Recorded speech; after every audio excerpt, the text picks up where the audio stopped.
അങ്ങനെയൊക്കെ കൊണ്ടുവരണം. ഞാൻ പറഞ്ഞില്ലേ ഓർക്കാൻ ആഗ്രഹിക്കുന്നില്ല.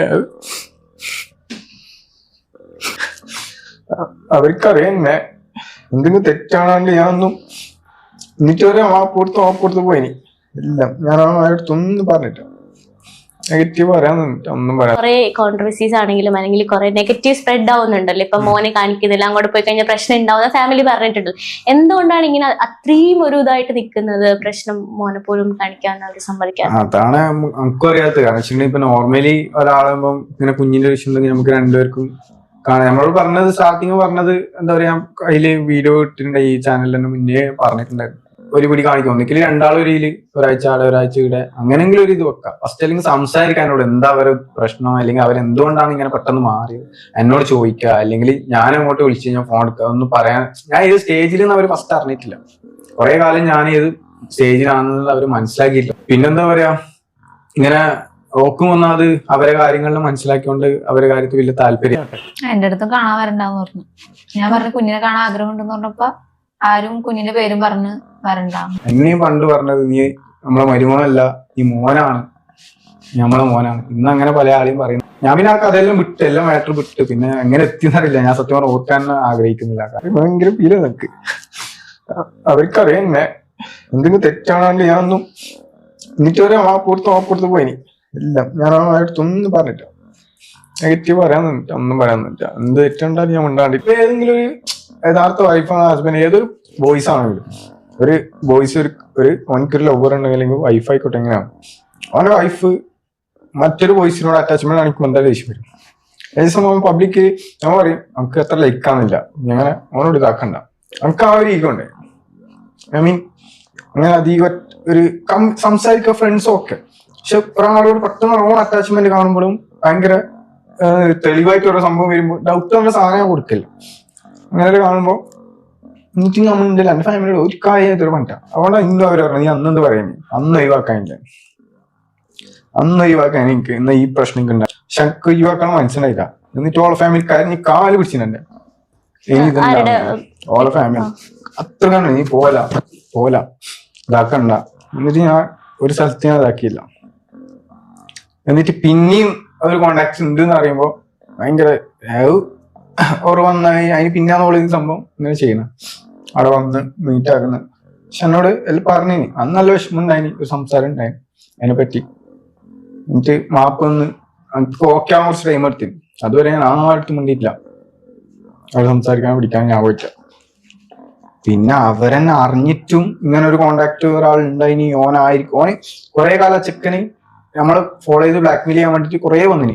ഫാദറിനോട് ഞാൻ പറഞ്ഞു കേസ് കൊടുക്കുക ഇതാക്കാം. അപ്പൊ പോലീസ് സ്റ്റേഷനിൽ പോയി. പോലീസ് സ്റ്റേഷൻ പറഞ്ഞു നീ എന്നെ ഒരു കംപ്ലൈന്റ് തന്നാൽ കാസർഗോഡ് അന്നേരം ഉണ്ട് ബ്രദർ കണ്ടുകൂടെ വന്നിന് ആ സമയത്ത് ഓന്റെ പേരിൽ കേസ് കൊടുക്കുക. അതൊന്നും ഇപ്പൊ ഇല്ല. പാർട്ണർ എന്തെങ്കിലും ഒരു തെറ്റ്, ഐ മീൻ വേറൊരാളെ നമ്മളെക്കാളും സ്നേഹിക്കുന്നുണ്ട് എന്ന് അറിയുമ്പോ അവരെ ചോരയിൽ ഓടുന്ന എന്താണെന്നുള്ള മനസ്സിലാവും ആൾക്കാർ. ആ ഒരു സാധനം മാത്രം എനിക്ക് ഉണ്ടായിട്ടു, വേറെ ഒന്നും ഉണ്ടായിട്ടില്ല. അത് ഞാൻ ചോദിച്ചിനി. അപ്പൊ ഫോട്ടോ വീഡിയോ എന്തെല്ലോ വെറൈറ്റി കാണുമ്പോൾ ഫുള്ള് ടർറൈന് ഞാൻ ഭയങ്കര വിഷമമായി. അവളെ നെഗറ്റീവ് ആക്കിയിട്ട് ഇതുവരെ എന്റെ മുമ്പിൽ പറഞ്ഞിട്ടില്ല. അതിനുശേഷം എനിക്ക് കുറെ എവിഡൻസ് കാണിച്ചു തരാം. ഞാനാ പിന്നെ കൂടുതൽ പറഞ്ഞുകൊണ്ടിരുന്നത് മേനു ഒന്നും ചെയ്തിട്ടില്ല, നമുക്ക് എല്ലാവരും അറിയിക്കണം, നമുക്കുള്ള നെഗറ്റീവ് നമുക്ക് മാറ്റാന്നുള്ള രീതിയിൽ ഞാനാ പറഞ്ഞുകൊണ്ടായത്. അത് സമ്മതിക്കാറുണ്ടായില്ല. അപ്പോൾ നമ്മുടെ റിഫ മെഹനൂനകത്ത മെഹനൂൻ്റെ ഒരു ഇൻ്റർവ്യൂ, മെഹനു അപ്പോൾ പുതിയ ഭാര്യയായിട്ടുള്ള സഫയായിട്ട് വന്നിരുന്നിട്ട് നമ്മുടെ റിഫയുടെ ഓരോ കുറ്റങ്ങളും കാര്യങ്ങളൊക്കെ പറഞ്ഞ് ഇവരെന്തുകൊണ്ടാണ് ഈ റിഫയായിട്ടുള്ള പ്രശ്നങ്ങളൊക്കെ ഉണ്ടായത് എന്നുള്ള രീതിക്കുള്ള സംഭവമൊക്കെയാണ് പുള്ളിക്കാരൻ പറയുന്നത്.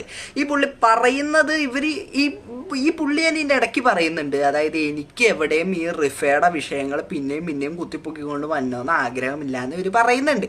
എന്നിട്ട് അതേ ഇവർ തന്നെയാണ് പറയുന്നത് പിന്നെയും റിഫ അങ്ങനെ ചെയ്തു, വേറൊരു ആണായിട്ട് റിഫയ്ക്ക് ബന്ധമുണ്ടായി, അപ്പോൾ അതെനിക്ക് ഇഷ്ടപ്പെട്ടില്ല, അതുകൊണ്ടാണ് ഞാൻ റിഫേനോട് ചൂടായത് എന്നുള്ള രീതിക്ക്. എന്ത് ചൂടായെന്ന് പറഞ്ഞാലും ഇപ്പം റിഫയുടെ പല ഓഡിയോകളും കാര്യങ്ങളൊക്കെ വന്നിട്ടുണ്ടായി. അതായത് റിഫേനെ ഉപദ്രവിച്ചു എന്നുള്ള രീതിക്ക്, മെഹനാസ് റിഫേനെ ഉപദ്രവിച്ചു എന്നുള്ള രീതിക്ക് പല ഓഡിയോകളും കാര്യങ്ങളൊക്കെ വന്നിട്ടുണ്ടായി. അപ്പം അതിൽ നിന്ന് തന്നെ നമുക്ക് വ്യക്തമാണ് ഈ റിഫേനെ മെഹനാസ് ഉപദ്രവിക്കുകയും കാര്യങ്ങളെല്ലാം ഉണ്ടായി.